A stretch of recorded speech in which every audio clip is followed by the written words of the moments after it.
collaborate in this work. You can't be part of helping someone else heal from trauma and build their lives back without being affected by that yourself. This video that Feng Lee and Rick Santos produced, and they're back there standing, so thank you, Rick and Feng, is a testimony to telling the stories of our clients. So we're very grateful for all the clients to step up and share their stories. Our journey of establishing this resource center could not have been done by our key decision makers. And I'm so happy to invite our Board of Supervisors to come up and say a few words. First of all, I'd like to welcome our Board President, Supervisor Mike Wasserman.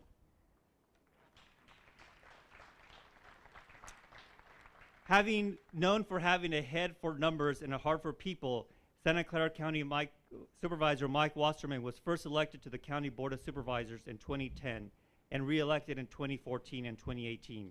In 2022, he was elected by his peers to serve as President of the Board of Supervisors, a position he held in 2021.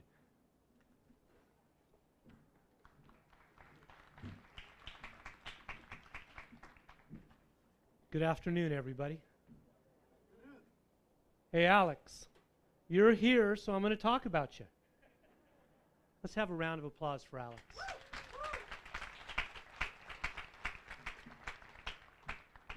And the other person, before I read my prepared 2 minutes of speech, the other person I want to have a round of applause for is Javier.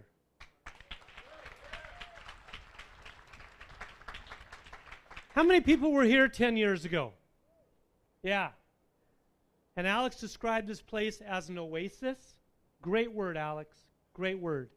It is so nice being outside.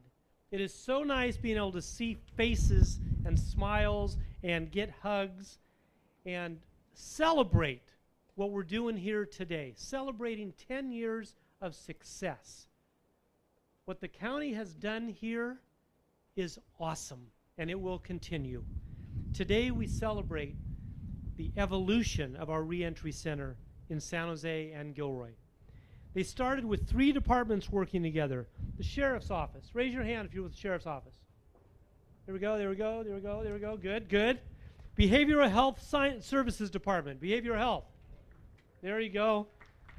And the probation department. I know I saw. There you go. There's Chief.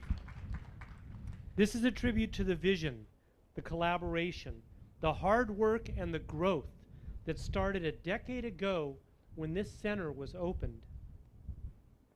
There are representatives here from dozens of county departments, faith-based organizations, nonprofits, school districts, legislators, city councils, police departments, and many others. Thank you all for making the time to be here today and celebrate the success of our reentry centers. Perhaps the biggest tribute to the work done here are the former clients sitting with us, and you heard from Alex. What a story, what a journey. Those clients who embraced the opportunities they found here. With the help of all of you, they are now giving back to our community, and many are influential leaders in the reentry network. More than 20,000 individuals have passed through these reentry center doors and Gilroy for help. 20,000.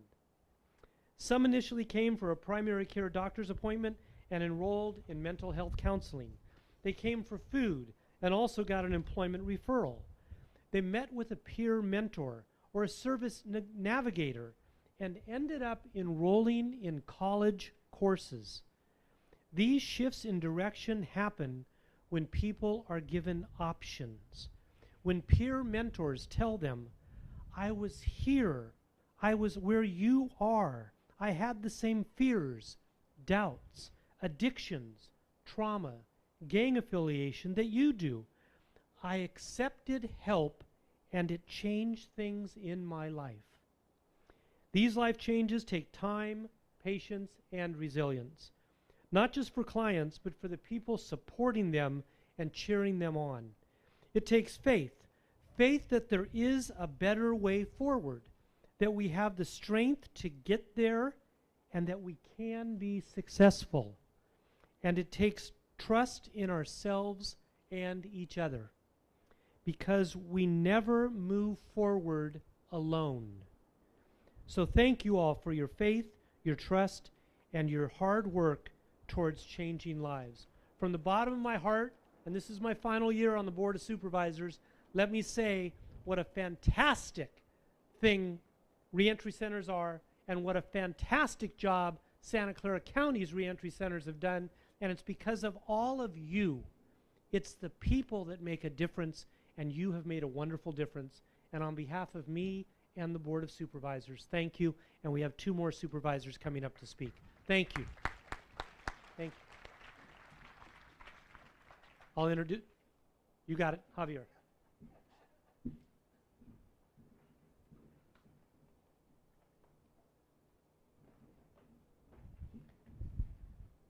Supervisor Susan Ellenberg represents District 4, which includes the unincorporated communities of Burbank, much of West San Jose, and the cities of Campo and Santa Clara. Supervisor Ellenberg serves as the Vice President of the Board of Supervisors, as well as the Chair of the county's Public Safety and Justice Committee, and the Vice Chair of the Children's, Senior, and Families and Committee.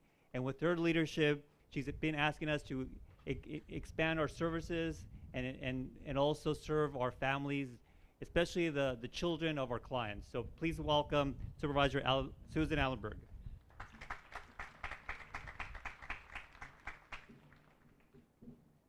Thank you, Javier, and congratulations on 10 years of this office. It's so heart-filling to be here today. There's a movement in our country and in our county away from incarceration and towards more effective and rehabilitative approaches to combating crime and its underlying causes. Our county has been one of the leaders in this effort.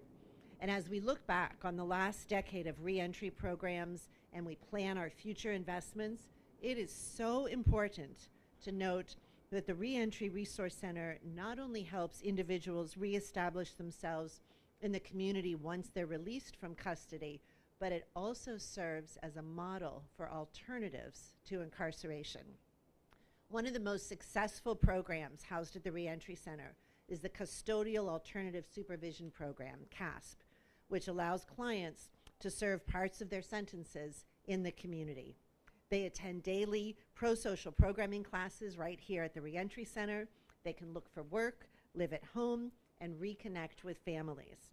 And if they're employed, they can go to work and check in with supervision deputies.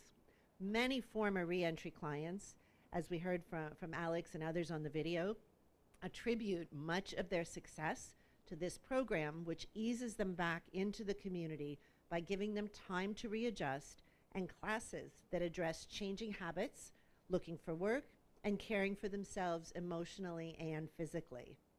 Last year, 95 individuals exited this program with an 82% success rate. And during the year, there were no new law violations from active CASP participants. Right? I heard a wow there.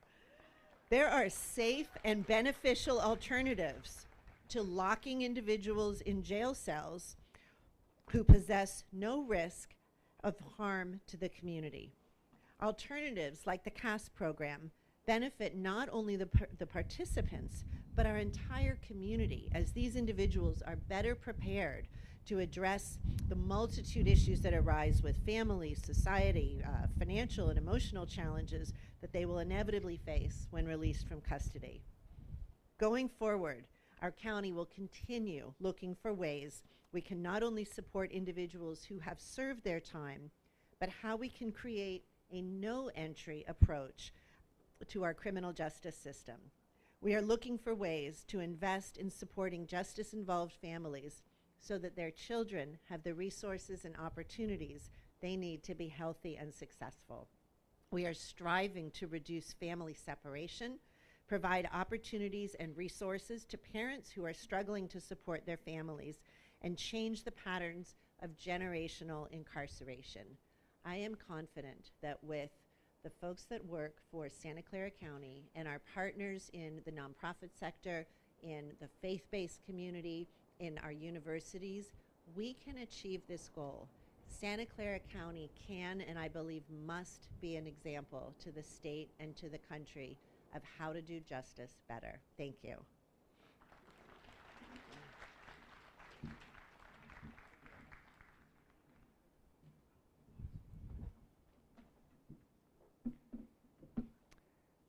Next is Supervisor Lee. When Supervisor Lee first moved to Sunnyvale over 25 years, he immediately became an active member of the community, working to solve our challenges.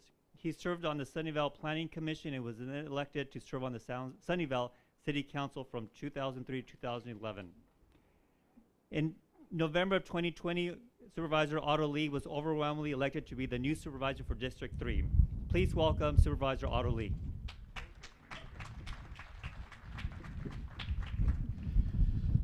Good afternoon, everyone. It's truly an honor to be here, and congratulations to all our county staff who work at the Reentry Center for all your awesome work that we have seen.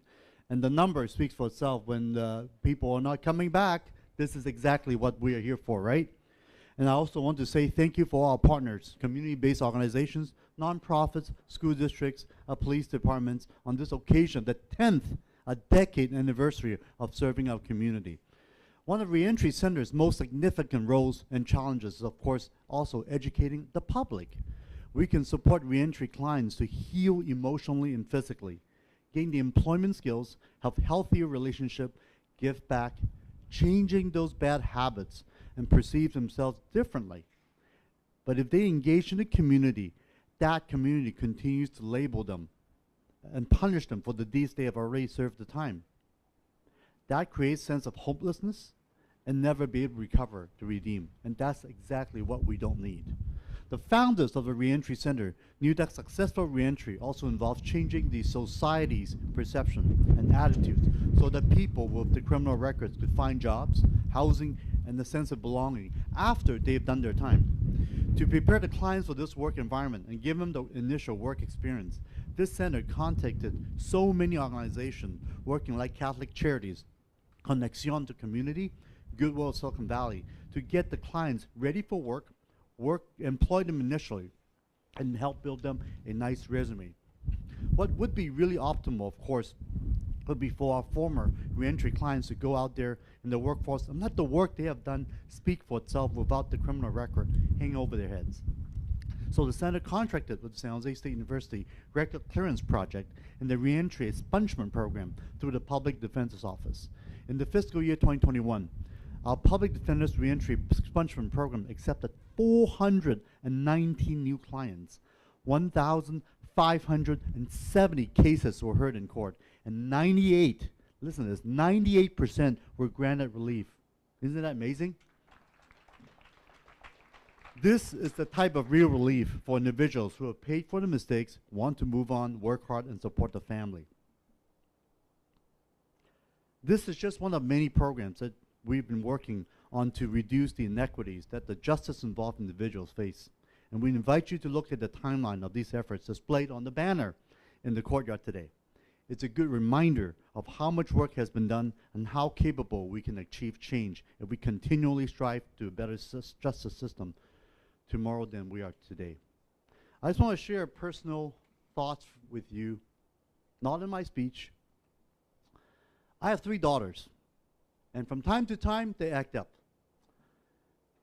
And my wife sometimes get a little testy. They might shove them a little bit or yell at them. And then one of them becomes like, "Mommy hates me." And I will remind them, Mommy loves you. She just didn't like what you just did. And this is what this is about. All of us makes mistakes. Being in the wrong place at the wrong time, hanging with the wrong friends, accepting gifts, we think those are friends and those are a hit. What is meth or crack? Mess up your head. Alcohol. We all have done some dumb things in our life, right? Every one of us.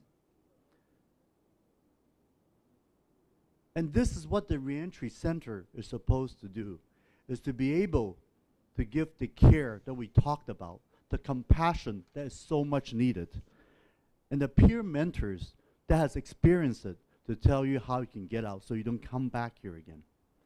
As the motto goes here, where opportunities change lives. We are bringing those opportunities to you all, and thank you for all of you out here today doing this really amazing work so that we don't have to get them back to that nasty manger north ever again. Thank you very much. And I want to invite my fellow county supervisors to come up with this commendation signed by all of our supervisors here. And President, would you like to read this out? Good. Thank you, Supervisor Lee. This is a commendation that's being presented to the Reentry Resource Center, signed by the Board of Supervisors. Whereas in 2012, the County of Santa Clara Reentry Resource Center was established to create opportunities for more than 100,000 residents re-entering the community from jail or prison. Whereas the Reentry Resource Center's mission is to decrease the number of individuals who are incarcerated or under probation and parole supervision. The center uses evidence-based practices to implement a system of services, support, and supervision. It also uses the comprehensive efforts to address the needs and risks of former offenders to reduce recidivism. The Reentry Resource Center has been partnering with more than 75 community and faith-based organizations and county departments. It takes a village, people. The Reentry Resource Center has remained steadfast in providing a safe place for people to get the essential resources they need to find a job and start a new, healthy life. And the Reentry Resource Center has remained steadfast, and I just read that. On April 28th, 2022, the Reentry Resource Center celebrates its 10th anniversary in San Jose, California. Now, therefore, be it resolved that the Board of Supervisors of the County of Santa Clara does hereby recognize and congratulate the Reentry Resource Center, and that's all of you, for its dedication and service to improving the quality of life for the residents of Santa Clara County, passed and adopted by the Board of Supervisors, County of Santa Clara, greatest county in the nation, State of California, on this 19th day of April, 2022, by unanimous vote. Go figure. All right, thank you all very much, Javier. I present to you.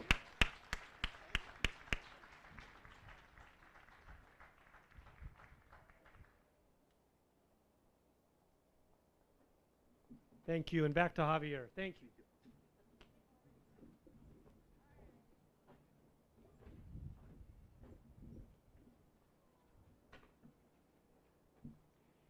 It is now my pleasure to welcome our San Jose City Council member, Maya Esparza. Council member Maya Esparza grew up in San Jose and has made a lifetime commitment to fighting for the community and solving problems. The daughter of teachers in San Jose, her family instilled in her the importance of education, hard work, community service, and has many memories of attending public meetings and helping with their parents' community organizing.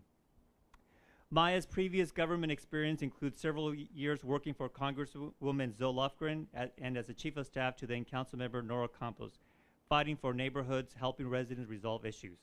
She continues her role as a tireless advocate for her community and problem solver as District 7 San Jose City Council member. Please welcome Councilmember Maya Esparza.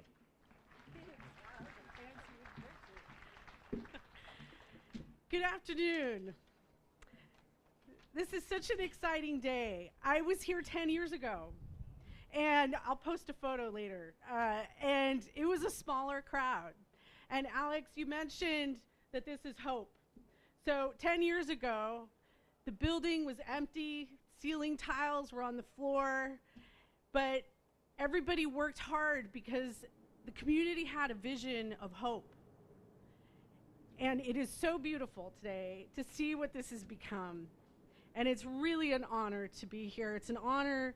I've been honored to serve on the board of the Reentry Network and continue to see firsthand the profound and positive impacts that our Reentry Network has had in our communities and in our residents. And I'd like to shout out, I don't know if Miguel Barajona is here. I saw his fancy banner. I see Elena. I'm gonna call you out, Elena. It's great to see you. And it's beautiful to see people you know get the support that they need to then turn around. And so many people have chosen to give back. They've chosen to extend that hand and help others through it and know that they can come out the other side. And so I'm going to have a little point of privilege here because I'm going to call out 10 years ago in the photo. There's Gary Graves hiding in the back. Cora Tomalinas, who never hides. She's right here. There she is. Sheila Mitchell.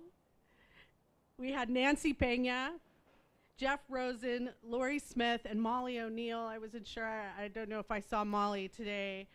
But it was such a huge moment 10 years ago. And I wanted to take a minute, less than a minute, I'll be short, to really reflect on how revolutionary this idea was 10 years ago. Because it was up to the counties to decide. And other counties built more jails, other counties hired more law enforcement, but Santa Clara County, being Santa Clara County, decided to invest in the community, decided to invest in people.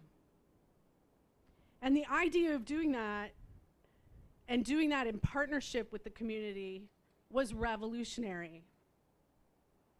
And having people with lived experience extend that helping hand, that was revolutionary. Having a faith-based effort, so important, so important. That was revolutionary. And so I just wanted to reflect and say thank you and say what a beautiful moment. Thank you for having a city person here so I can just reflect in the joy of this moment.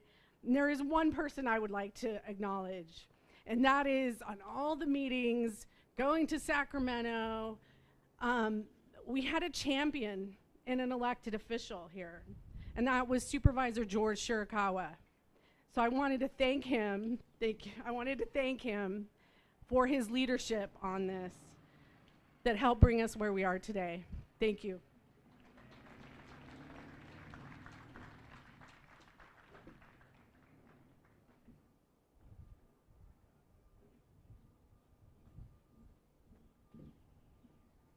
It is now my pleasure to introduce our County Executive Officer, Jeff Smith. Dr. Smith has served as a doctor, lawyer, elected official, and an executive manager throughout his esteemed career.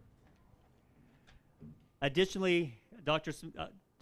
Jeff Smith has served as a Contra Costa Board of Supervisor and council member for the City of Martinez. He was appointed as our CEO in 2009. And as a county executive for the County of Santa Clara, Jeff committed to providing quality service to our residents and shaping policies that led to better governance. And it was his direction, too, that asked a team to be formed to establish the Reentry Resource Center and the Office of Reentry Services. So please welcome Jeff Smith. Thank you, Javier, and thanks to everyone here. Thanks to Maya and for our supervisors. You know, in 2011, the state of California admitted that they really didn't know how to take care of their clients who ended up involved with the justice system. And in order to deal with that inability, they passed AB 109, which they called realignment. What realignment means when the state says it is the counties get all the responsibility and some of the money and go away, don't take care of it. Go take care of it.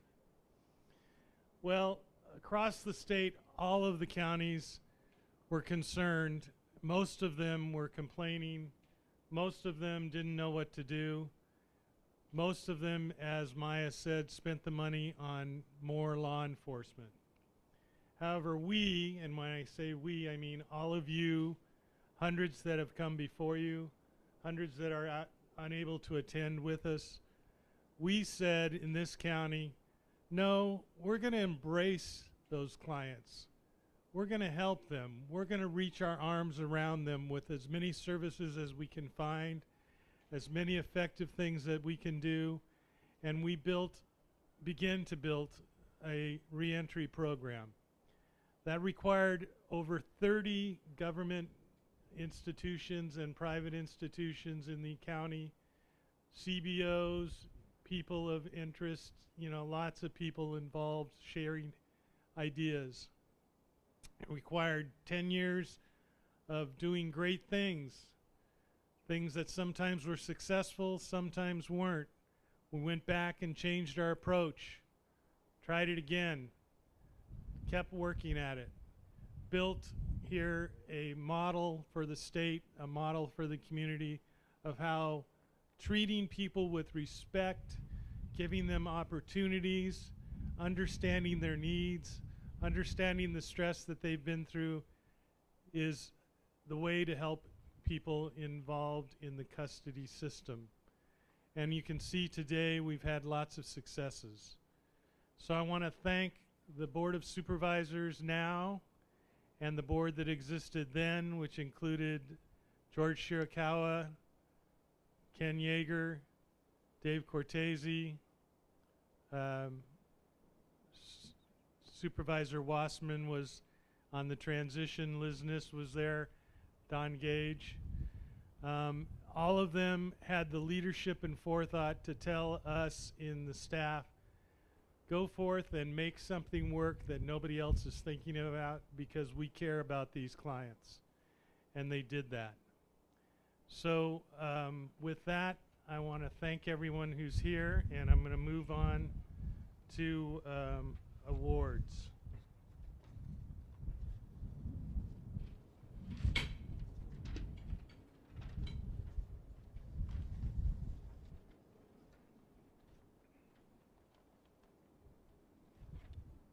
So first of all, we have new ones. Okay.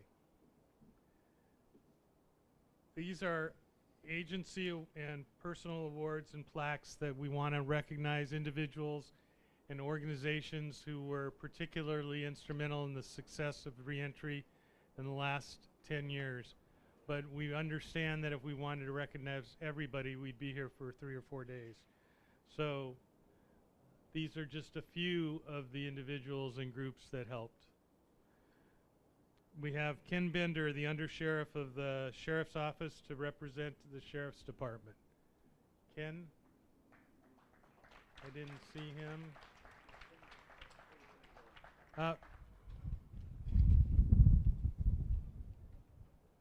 Ken wasn't able to make it. Rebecca Cardenas, Program Manager for Faith-Based Reentry Centers.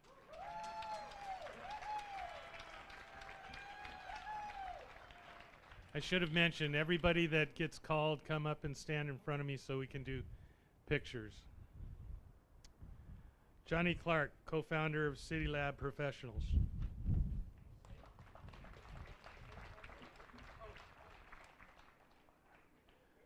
Bruce Copley, Reentry founder and Drug and Alcohol Services Director. Bruce.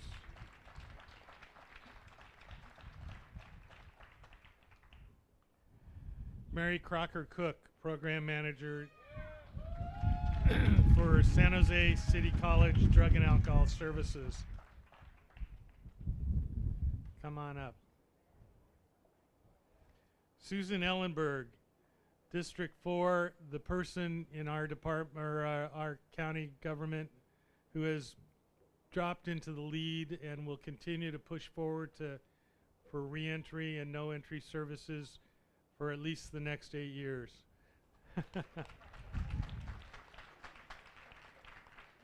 Laura Garnett, Chief of Probation Department.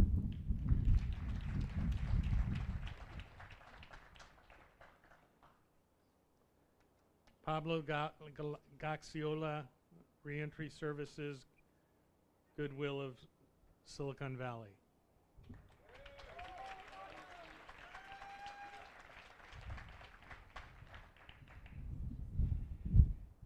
This is all done by alphabetical order, so I'm not picking anybody special. However, the next person is very special. This is the person who heard the message from the board, sat me down and said, "How are we going to do this, Jeff?" And I said, "Tag, you're it." Gary Graves, Reentry founder, former Chief Operating Officer.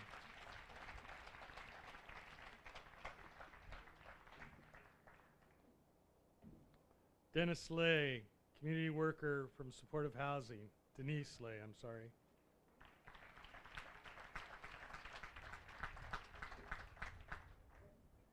Elma Latif, Division Director of Right Directions, Catholic Charities.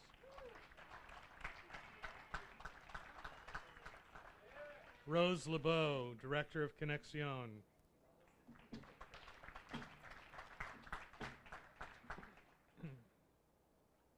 Another new supervisor, Otto Lee, who will continue with Susan to push for better services for clients. Supervisor Otto Lee. Sandra Madrigal, Pro Bono Project.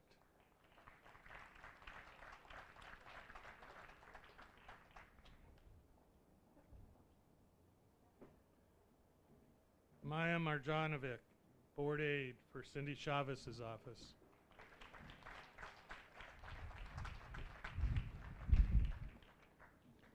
Taking over Gary's job and also with the direction to make it happen, Miguel Marquez, Chief Operating Officer.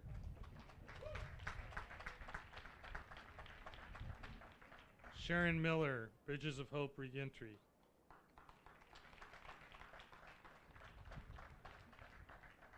Representing the Public Defender's Office is Damone Silver for Molly O'Neill. Laura Ostis Miles for the Mental Health Systems Linked Programs.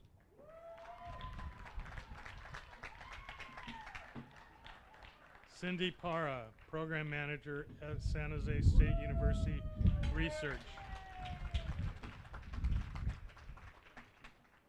Micheline Reagan, Office of Pretrial Services.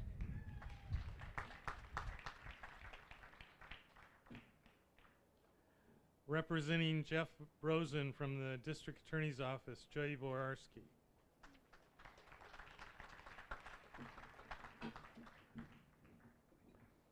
Tina Sentner, Horizon Services.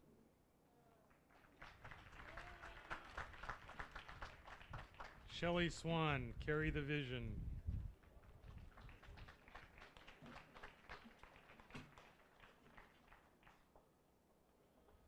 Misha Taylor, African American Community Services Agency.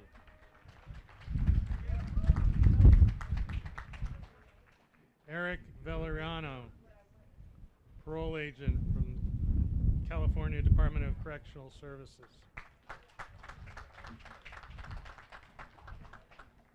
Mike Wasserman, turning over the torch to the new supervisors. District 1 Supervisor. And I think finally, Pastor Tony Williams, founder of Mission Possible Resources Center.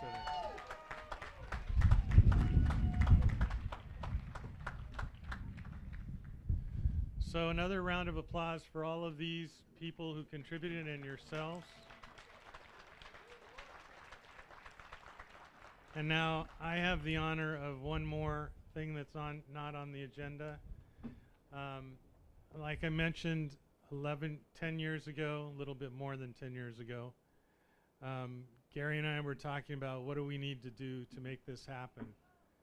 And I think it was Gary who first said, we need a leader who cares about people, who knows the politics, who understands finance, can think outside of the box, is willing to stay here forever, is willing to keep beating his head against the wall because we know nothing's going to be easy and has to be innovative. And that person is Javier Aguirre.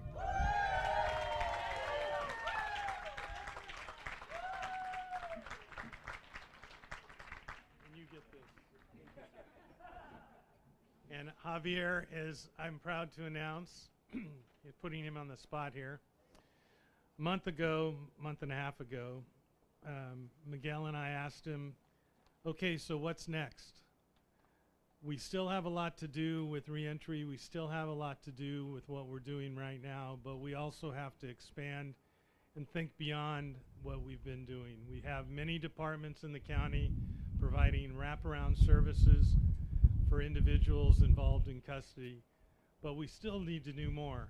And so I asked him to put a plan on my desk, which I'm in the midst of reviewing, and we have another 10 years to look forward to of improving, expanding our services to make sure that everyone who's involved with custody, who wants a chance, has a chance to turn their life around, and it's because of Javier.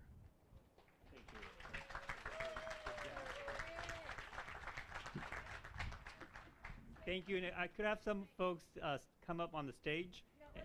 Oh, no, we're good? Okay. And then Roberto from FAF. Yep.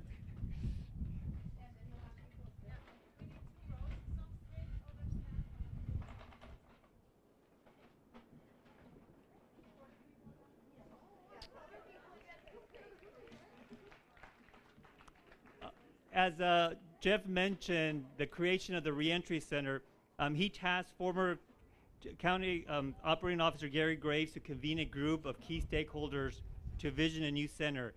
And then Gary then worked with Jeff Draper from Facilities and Fleet, so we have Roberto representing Facilities and Fleet, Bruce Copley from Behavioral Health, who had to leave, and then truly a blessing that we had former Assistant Sheriff Troy Bellevue, who passed away last year. But he was critical in bringing folks to the center to get it ready for us. And through his leadership with the Office of the Sheriff, he helped create this center. So we do have a plaque that we want to honor his family. Thank you.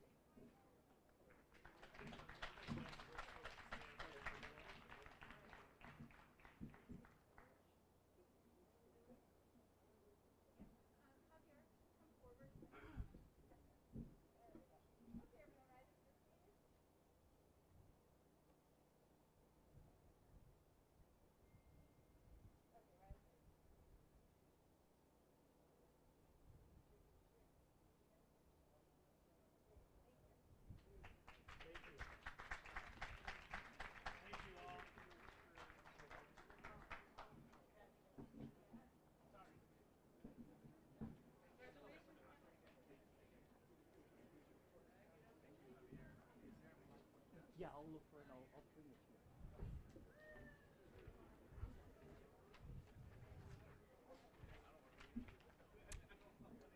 And then as many of you walked into the center and saw that beautiful mural at the entrance there, and it is so happy to see our artist, our muralist, Brianna Brown from San Jose State University. Thank you, Brianna. And then later tonight during our dinner, we are going to be so happy to commemorate and welcome this new mural that was done with Carry the Vision and some individuals in custody with Sam and a lot of the great partners. So we're really excited that we'll be unveiling that later tonight.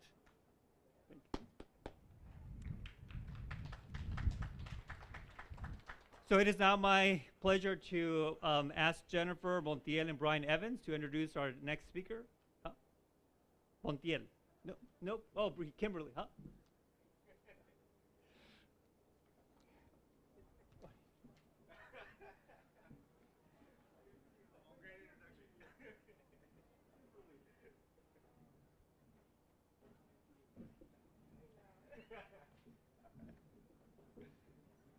Hello, everyone. So, ladies and gentlemen, I would like to tell you a story that involves an individual whom, as a teenager, was on juvenile probation and dropped out of high school of East San Jose Unified School District. This gentleman's takeaway from what he had experienced was, however, where we start out in life is not where we have to stay. This individual began working in Santa Clara County in 1992 as a correctional officer and excelled in his career to have retired as he retired from the correction department as a correctional lieutenant in July of 2021. In 2012, he was working as a programs deputy under the management of Captain Troy Bellevue. In his time working with the county, he was able to work diligently with other deputies along with the weekend workers who helped to get this particular building ready, which has become known today as the Reentry Resource Center, which we have come to know and cherish. At the time, he could never have envisioned what the Reentry Center has grown to become. He remembers, when I was a kid, I lacked focus and discipline and never thought much of my future. Today, he is living proof of what a person can become when supported and given a second chance and opportunity. He has been a member on the largest running clubs in the country with nearly 1,000 members. He is a marathon runner, and he has helped pace many marathons and half marathons around the state for the past 10 years. Recently, this gentleman has published his first novel called Live Life on Purpose. This individual is absolutely inspiring, and it is my pleasure to welcome Mr. Adam Duran.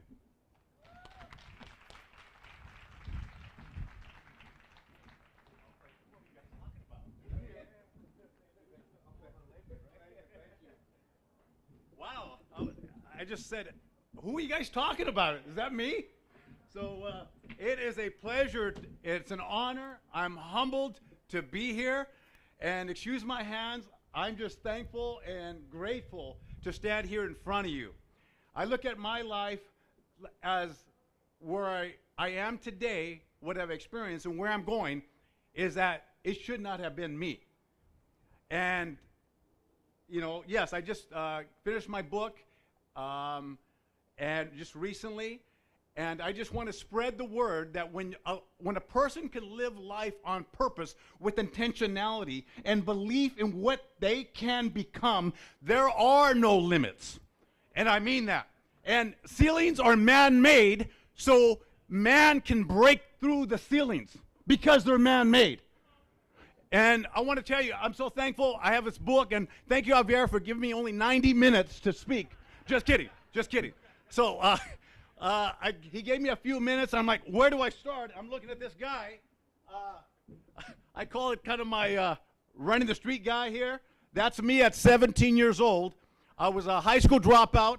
I was on probation for assault before I even hit high school, out of Ocala Middle School. I went to Mount Pleasant. I'm from Story and White Road. And some of you might know, 95127. And that kid, yes, I lacked focus, I lacked discipline, but it was when somebody believed in me, when I didn't believe in myself. And I was like, who are you guys talking about? And it was this person that I have become, and I just, at this point, just want to give back.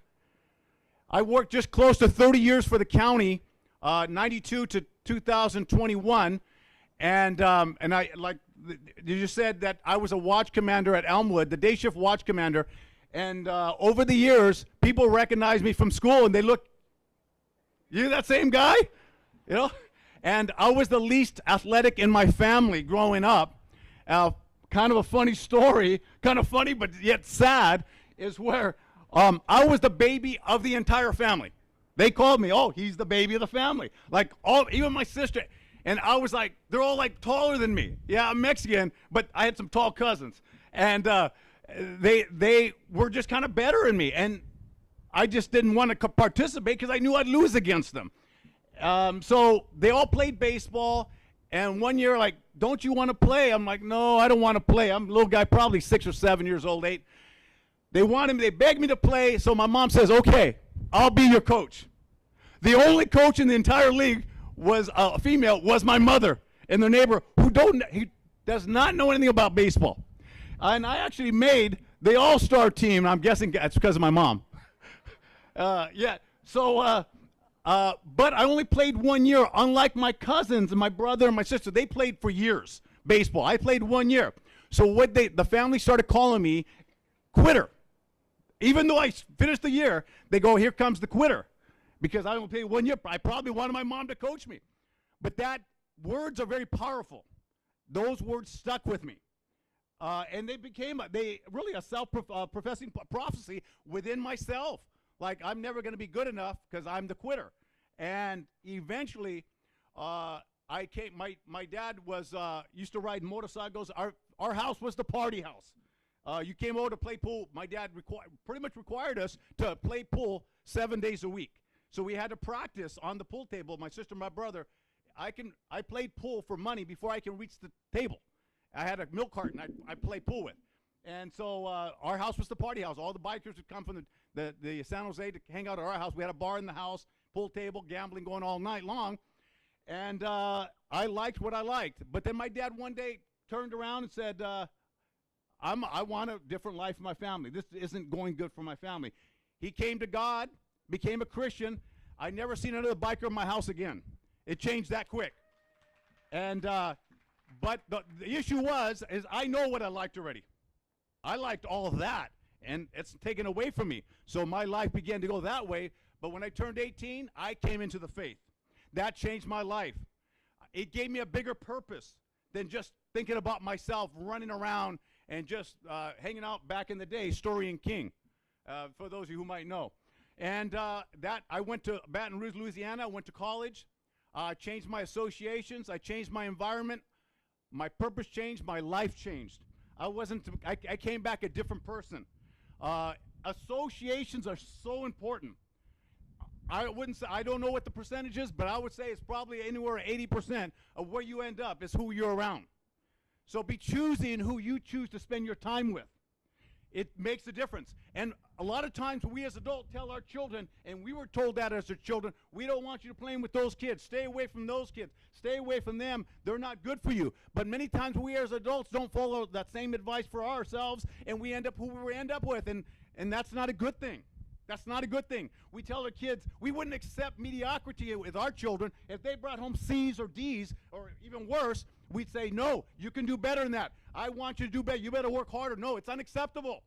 But let me ask you, how are you doing? Are we making the grade ourselves? Or is this something we just tell our children?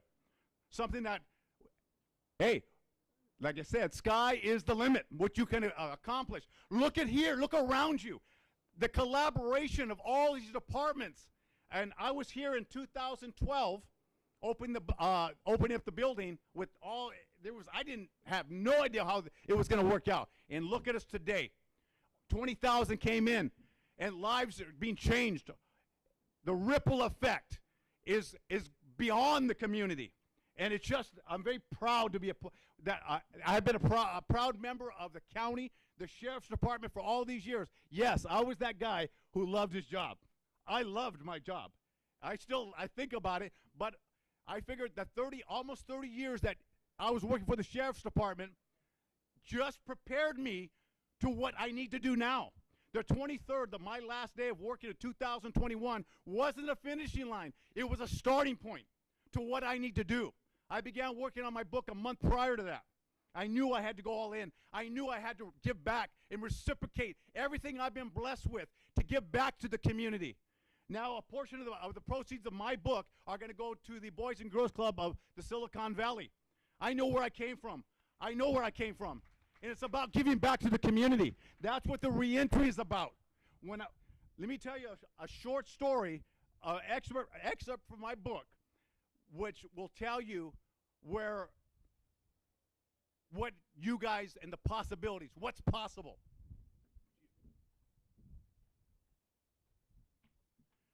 So it was probably 1994. I was working there, right across the street at the main jail. I was on the 5th floor. And I loved being a correctional officer. I loved working the facility. I wasn't going to grow up one day and be an enforcement officer. I loved my job. I actually did. And it was a very proud moment for me. But I was working graveyard. My wife at the time was, I wasn't able to get in contact with her so much. So she was being inconsistent all of a sudden, which we were married for 6-7 years prior. And the next thing you know it, I'd come home, she wasn't home. And I'm like, what's going on? I couldn't figure out what was going on. Midnight, probably 1 o'clock in the morning, I get a call from the booking department and said, hey, do you know this person? I said, yeah. Well, she's being booked into custody. And I said, huh? What? They said, yeah. Is this your wife? I said, yes. And they said, well, she's being booked into custody right now. And then sergeant came up to talk to me and said, hey, just kind of stay away from the booking department. Your wife's down there. Turned out she began to get addicted on drugs while I'm working nights. never did a drug while we were married, never no drugs. But when I'm working nights, she began hanging around with the wrong crowd. Her family went back to what she knew and went back to it, and put my son in jeopardy. One night she calls me and says, hey, I don't want to come home, but can you help me? I said, how can I help you? I offered her everything. How can I help her? She says, well, I don't have anywhere to go to stay the night. Can you get me up in a motel? I said, I don't have any money. She says, well, can I have your credit card? I'm like, that's not going to happen, right? And I said, no, you can't. She said, well, I don't have anywhere to go. Can I stay in your car? So that night, but 1994, she spent the night in my car in the parking lot here, and it was cold, so I brought her out a jail blanket. 6 in the morning, I get off work. She's still there. She says, can you drop me off at a Denny's restaurant? I said, yeah, but I said, well, I can get you help. You know, I'll do whatever I can for you or for our family. She says, no, drop me off at the Denny's restaurant, which is about a mile or two down First Street here.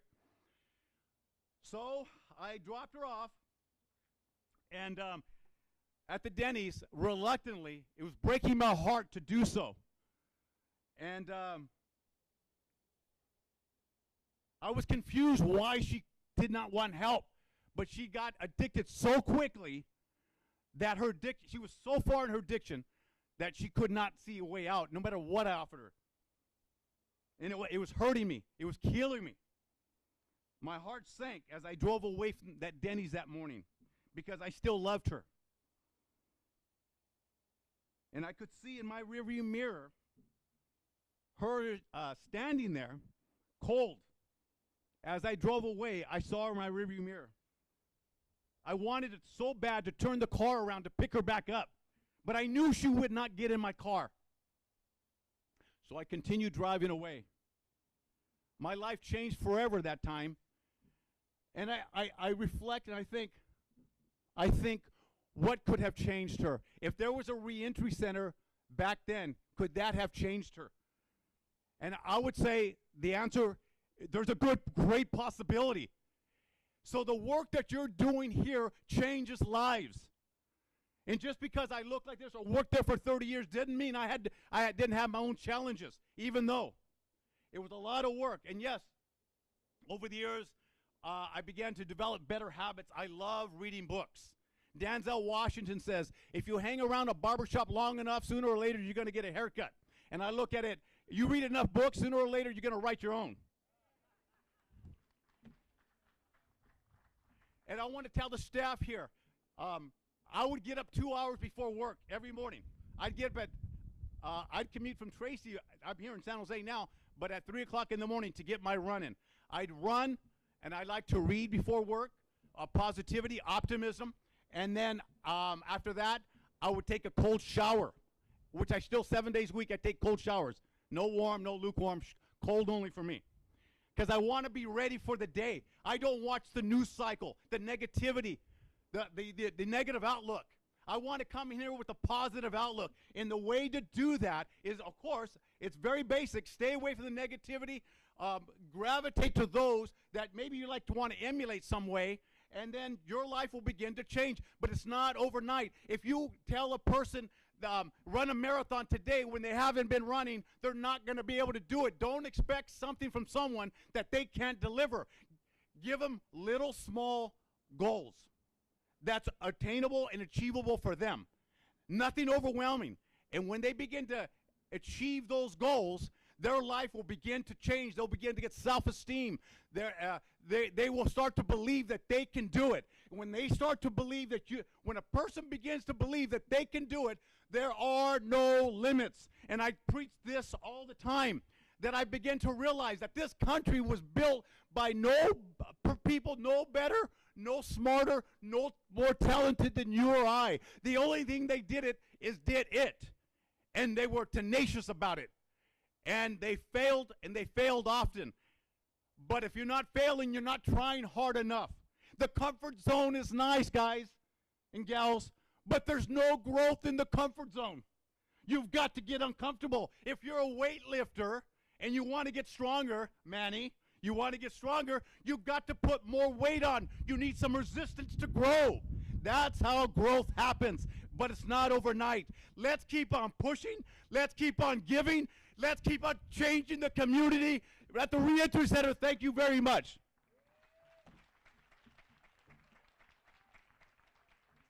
And shameless plug, those who want to get a copy of my book, it'll be out in a few weeks. Sorry. I have a list here for with emails. You can put your email, your name, your email, and I'll give you all the information. It's going to be on Amazon. It's going to be everywhere that you can find online. I'm going to do Audible. It's going to be ebook, all that. So God bless everybody. Thank you.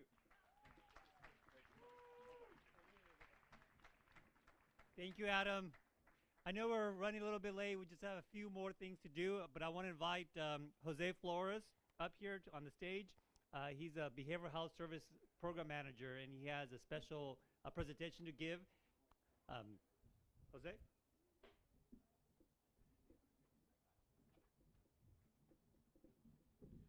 Good afternoon, everyone. I wish I had more time because there's so many things to say about this next presentation, but I only have a few seconds. I'm presenting the award for the Peer Mentor Award. Now, when I first started here, there was only one representative from each county department, and we did what we needed to do, and I met this peer mentor. I said, what's a peer mentor? Well, he's somebody with lived experience, and he's part of your team. And so we continue to be part of the same team. And if you think about the Reentry Resource Center, and if you ask anybody about the Reentry Resource Center, they think of this individual. It's one name. This name is Manny. That's right. Everybody knows Manny.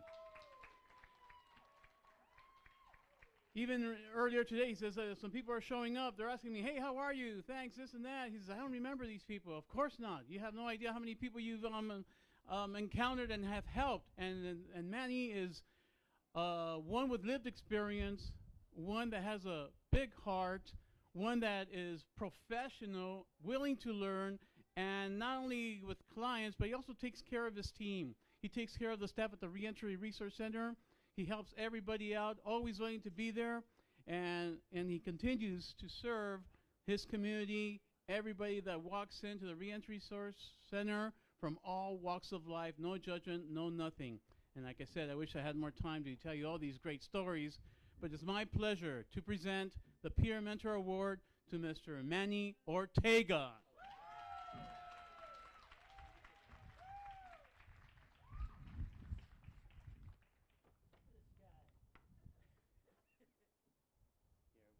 We give you this award. Thank you very much. Speech. Few words? When I first started here, how I was hired, so I thought, was because of my criminal background, right? Working for Reentry Resource Center, mental health, criminal justice. So because of my past history, I guess I felt I fitted the glove. So when I was interviewed, they just basically asked my name and where I'm from. I'm from San Jose, California, and I got the job here the first day at the Reentry Resource Center. I just want to say thank you for everybody. Thank you for this award. And I wasn't expecting this, but being a peer mentor is an honor for me because I have family members that are incarcerated from juvenile hall up to state penitentiary. And everybody that comes out now, I'm not only serving my friends, but I'm serving their grandchildren and their children. And it's a great honor to see them come and to see the difference that the Reentry Resource Center makes in their life and their family's life. I want to thank you guys all for coming in today. Thank you.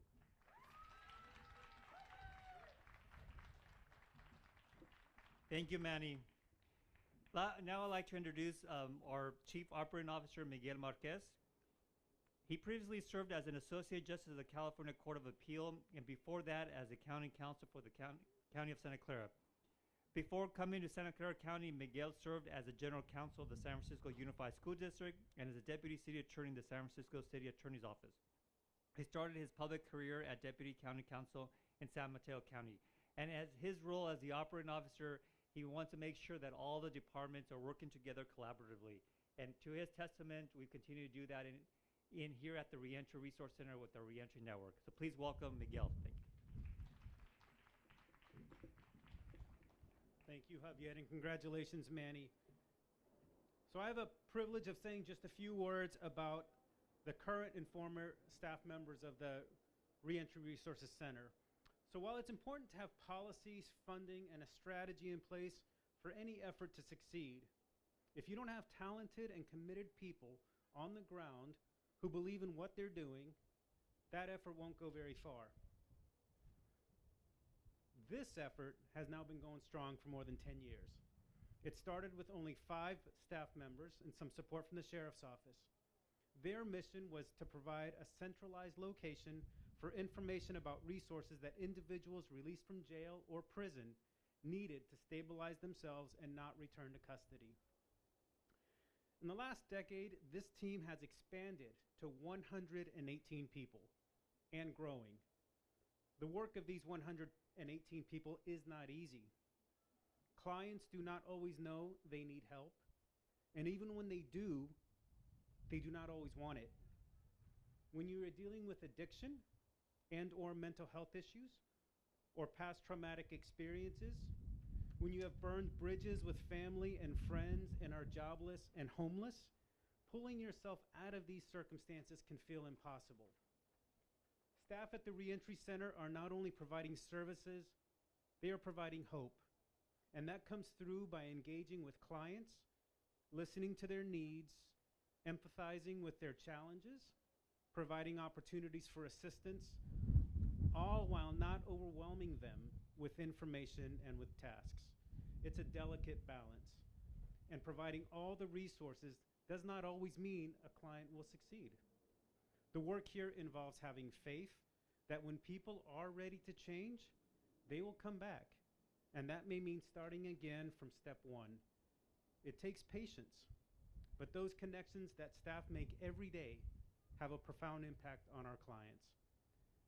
There are former clients sitting here today who can tell you about a peer mentor who helped them enroll in college courses. Or they can tell you about a medical mobile unit staff person who came to their homeless encampment to make sure their medical needs were met. They can tell you about the probation officer who would not let them give up and just go back to jail because that was easier than staying clean. They can tell you about the faith-based staff who drove them to a shelter after hours so they wouldn't have to sleep on the street that night. This work is not routine or predictable or easy. It takes problem solvers, people who can empathize yet firmly and kindly hold clients accountable. It takes forgiveness and it takes compassion. We would like to honor all the current and former Reentry Resource Center staff, those who are here today and those who could not make it. So would Reentry staff, past and present, who are here today, please stand. And let's give them a huge round of applause.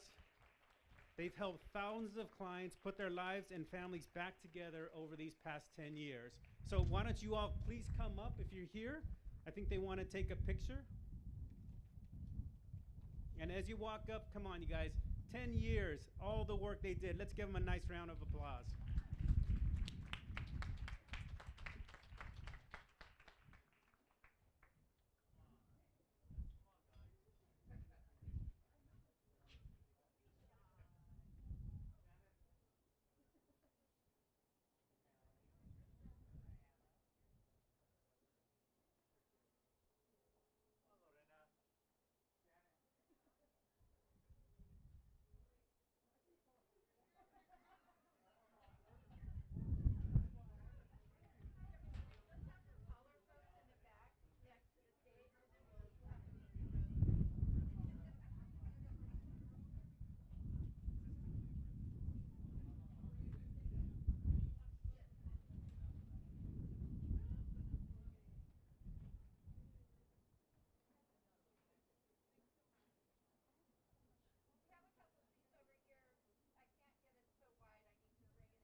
Well, thank you so much.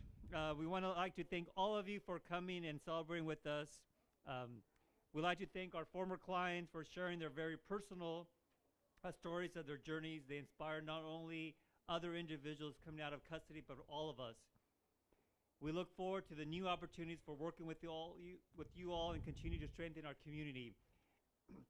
And before you exit, we have the information about our next 5K run, which is going to be held on October 22nd, Saturday, October 22nd. So there's information about signing up already and getting your running gear for that 5K run here in San Jose. And then, of course, you want to look at our timeline and just kind of look at all the work we've done and then all the profiles of our clients.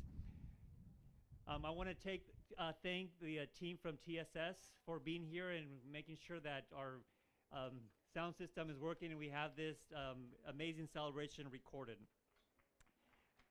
And at this moment, I want to end my remarks by giving a special thank you to Lynn and Fu.